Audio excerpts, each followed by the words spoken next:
Hello, fellow journalers. Maybe you can relate to this, but my favorite part of bullet journaling are my fountain pen ink stained fingers. Let me know when this happened in the video because I was so focused on doodling that I didn't catch it. When I first started journaling, I never expected to love writing with a fountain pen, or a calligraphy pen at that, yet here I am. The line variations as I doodle these strawberries speaks to my soul and releases stress in a way that regular pens cannot. This is a flex nib, by the way. Don't get me wrong, I normally hate having dirty looking hands. I wash my hands more than is probably recommended. I barely even make fingerprints anymore because I always wash the oils off of my fingers.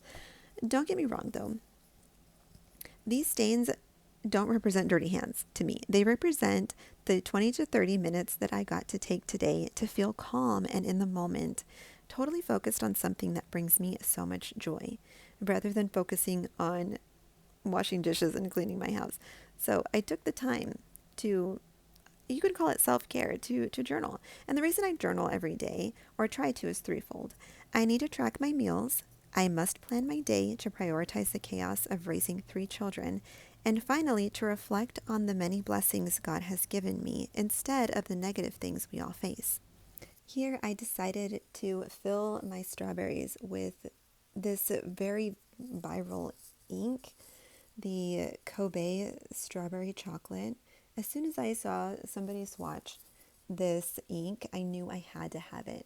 And little did I know that it was an ink that gets sold out super fast, but I happened to find it on Vaness. So I got it right away. It was very expensive as far as inks go, in my opinion anyway.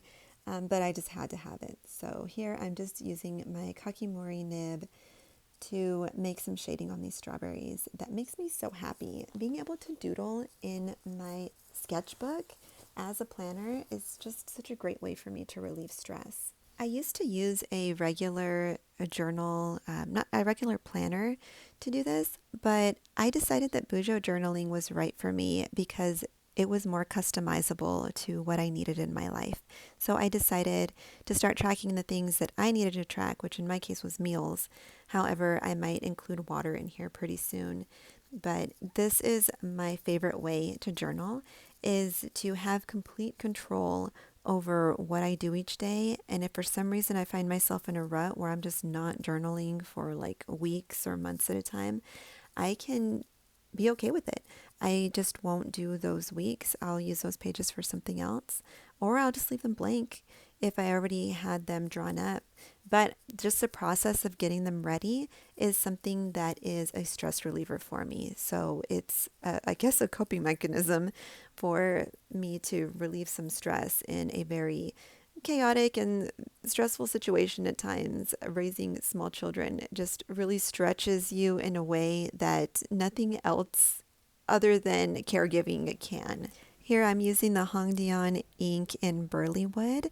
I just decided to pull this out since it's fall and see how this sort of orangey brown would work on these strawberries in a blend along with the citrus black that I'm going to use. There are other things that I also journal, except I just don't put them up on YouTube. For instance, I have another journal that is honestly not even really pretty. It's just a spiral notebook that sometimes I'll pull out and I will just mind dump all of my emotions and feelings on there, because they can be pretty intense and it's not good to keep them bottled up inside. As a stay-at-home mom, sometimes there's not a lot of people that I can talk to. I think some people call it morning pages. Anyway, I just write my feelings on there. So it is a way to make it real, put it on a real thing that you can see, and to really clarify the feelings and emotions and experiences that you're going through. And it sort of helps you to see it from outside of yourself, which is very helpful. It's something that I used to do when I was in therapy for a while, and it really does help. So if you're going through a time in your life when you're just very stressed out, don't keep it inside. Write it in a journal.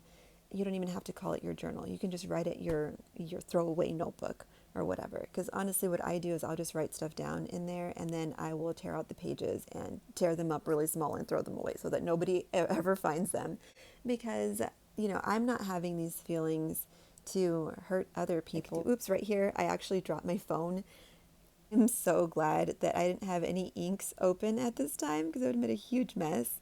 And it did actually make a little tiny mess right here. This fell in the red ink. Anyway, back to what we were talking about.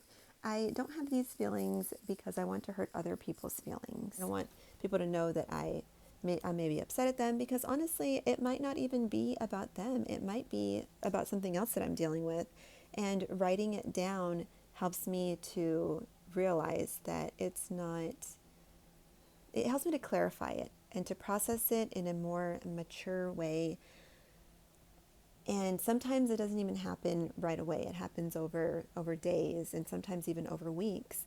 But it doesn't just stay there, and it doesn't solidify as a feeling that I just can't understand, and it doesn't just keep me upset at people, and it it keeps me from like resenting people or even myself. Anyway, back to journaling. So there are feelings journals. There is another journal that I keep where I'm writing a story, and it's a fictional story, but it's kind of connected to the way that I feel about the world in a sort of intuitive way, that it's not a very realistic way, but it's just a way that I might feel like things might connect in abstract kind of ways.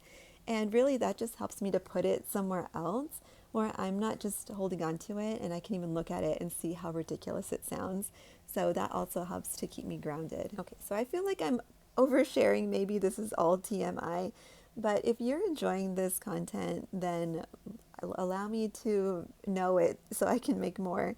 So go ahead and like and subscribe. I do plan on making more videos where I am drawing and talking about the benefits of journaling, especially for women in any area of your life, whatever phase you're in. But most especially right now, I can really relate to stay-at-home moms because that's the season of life that I'm in. But I have also worked and been a mom at the same time, and even spent a long time working without children. So I can relate to all those aspects. And I just want to encourage you to pull out a notebook, even if it's one that you got a long time ago that you started journaling in, so you don't have to spend extra money, and just use whatever pen you have. You don't have to use fountain pens. You definitely don't have to use dip pens or this really fancy dip pen or calligraphy pen. Just get yourself a pen, even a pencil, a crayon, whatever it is, and just the act of writing things down is going to be very beneficial, I promise you. And you don't have to let anybody see it, but I just want to encourage you so that we can all grow in healthy ways and just be better, not just for ourselves, but for the people around us, our friends, our family, our children, our loved ones.